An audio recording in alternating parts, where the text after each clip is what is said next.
TorahBox.com pour la diffusion du judaïsme francophone vous retransmet un enseignement du Rav David Brezacher.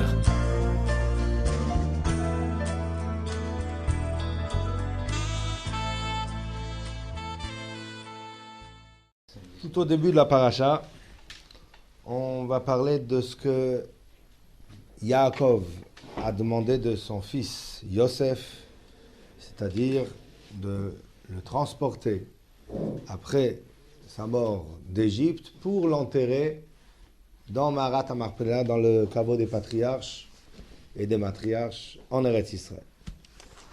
Alors dans le passouk, il est écrit, deuxième passouk de la paracha, donc Yaakov a vécu 17 ans aux côtés de Yosef en Mitzrayim. Ensuite, il est écrit dans le passouk Chavtet, Vayikrevu Yemei Yisrael Lamut. Les jours de Israël sont approchés pour mourir. Vayikra livno le Yosef, il a appelé son fils Yosef.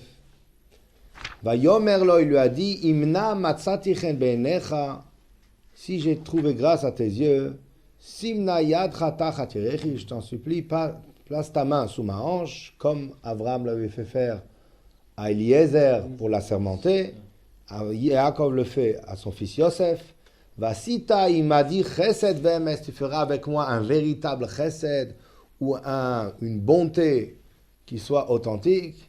Alna tikbereni bemitzraim, je t'en supplie, ne m'enterre pas en Égypte.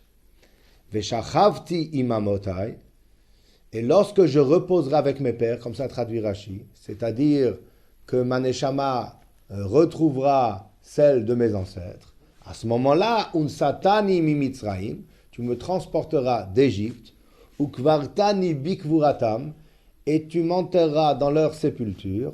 Vayomar, et Yosef a dit, anochi e'esechi dvarecha, je ferai tel que tu le demandes. Vayomer, et Yaakov a insisté, il a dit, ça ne me suffit pas ton engagement, je veux un serment, et on verra plus tard qu'en fin de compte, ce serment-là, il n'est pas par rapport à Yosef lui-même, mais il est un moyen de pression que Yosef aura par rapport à Paro. Vayomer, il lui a dit, Hishavali, jure-le-moi. Vayishavalo, il le lui a juré. Vayishtachu Yisrael al Rosh Hamita, et Yisrael, Yaakov Avinu, s'est prosterné al Rosh Hamita sur son lit. Et Rashi nous dit, il a remercié Hachem d'avoir eu le mérite d'avoir 12 enfants tzadikim. Pas comme Abraham qui avait eu un Ishmaël à part un Yitzhak, et pas comme Yitzhak qui avait eu un Esav à part un Yaakov. Et lui, il a mérité d'avoir 12 justes, et il a remercié Hachem de lui avoir donné ce mérite d'avoir 12 enfants qui continueraient à vivre selon la voie tracée par Abraham, Yitzhak et Yaakov. Alors, puisqu'on a parlé juste du serment, je vais juste mentionner ce qui est écrit plus loin, effectivement, dans la paracha, que lorsque Yosef va demander à Paro de l'autoriser à enterrer son père en Eretz Canaan. Alors Paro va d'abord refuser. Paro ne va pas l'accepter immédiatement. Et lorsque Paro va accéder à la requête de Yosef, il va le faire dû justement au serment, comme il est écrit dans le passouk. C'est écrit dans le passouk.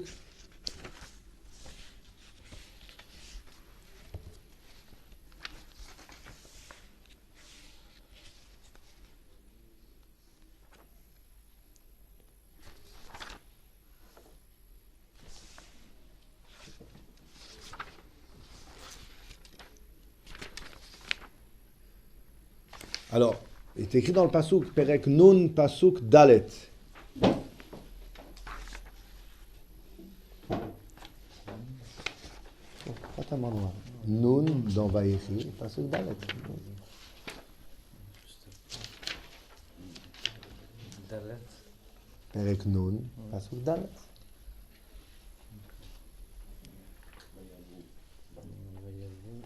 Page 124.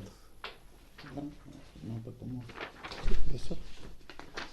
124. Donc il est écrit Vayavru yemei bechito, après les jours de pleurs, 40 jours de pleurs qui avaient été fixés, donc 70 jours qui avaient été fixés par les Égyptiens, pour la disparition de Yaakov, qui était vénéré en Égypte. Vayavru yemei bechito, lorsque les jours de pleurs sont passés, Vaydaber Yosef el bet Paro leyomor. Yosef s'est adressé à la maison de Paro en disant, Imna matzati chen beinechem dabruna bozne Paro lemor. Je vous en supplie, je sais que c'est pas quelque chose de facile, je vous demande d'intercéder pour moi auprès de Paro en lui disant, Avi hishbiani lemor. Mon père m'a assermenté en disant, Hine anochi met, voici je vais mourir. Bekivri asher kariti li be'eretz Canaan, dans la tombe que je me suis acheté dans le pays de Canaan, Shama tikbereni, c'est là-bas que tu m'enterreras. Ve'ata, et maintenant, et Elena, je vais donc monter. Ve'ekbera et avi ve'ashuva, et j'enterrerai mon père et je reviens. Je demande l'autorisation au roi de m'accorder de quitter mes fonctions, le temps d'aller enterrer mon père et de revenir, et de m'accorder de pouvoir donc répondre à ses attentes et à ce qu'il m'avait demandé. Vayomer Paro, Paro a dit, allez, monte, ukvor et avicha kasher hishbiecha. Monte et va enterrer ton père kasher hishbiecha comme il t'a fait jurer. Rashi dit sur place, pasuk vav, vimlo bishvil hashvua, et si ce n'était que tu étais engagé par un serment, lo hayiti manichecha, je ne t'aurais pas laissé partir. C'est contre mon gré que j'accède à ta demande, mais uniquement parce que tu as été assermenté. Aval, yare lomar avor à la shvua. Il avait peur de lui dire transgresse ton serment. Dans la Gemara, dans Sota, c'est nuancé un peu plus. Il avait peur de lui dire annule ton vœu, le vœu. C'est pas que tu vas le transgresser, il savait bien qu'il ne le transgresserait pas. Mais on peut être shoel sur une shvua, comme on fait Atarat Nedarim, on peut faire Atarat Shvuot. Il a dit délie-toi de ton vœu. Il avait peur de lui dire délie-toi de ton vœu. Chez lo yomar, pour ne pas que Yosef lui dise, imken evor al shvua shnishbati lecha. Si c'est comme ça, je vais également me faire délier du vœu que j'ai contracté envers toi. Chez lo egale al lashon hakodesh, ani makir odef al shivim lashon. Que moi, il y a une langue supplémentaire à toutes celles que tu connais et que je connais, qui est en plus de 70 langues, le Lashon HaKodesh, que toi tu ne connais pas, Va'ata en chamakir bo, et que toi tu ne connais pas. Donc si tu me demandes de me délier de mon vœu, je me délie de ton vœu également. Et comme ça on sera quitte. Mais en quoi ça te dérangeait? De quoi? De savoir que Yosef... Non, laisser son enterré en Israël. D'abord, il voulait, en tant que protection pour Mitzrayim, il savait qui était Yaakov. Et Yaakov lui-même, il avait peur qu'il soit là et qu'il devienne vénéré et un lieu de culte.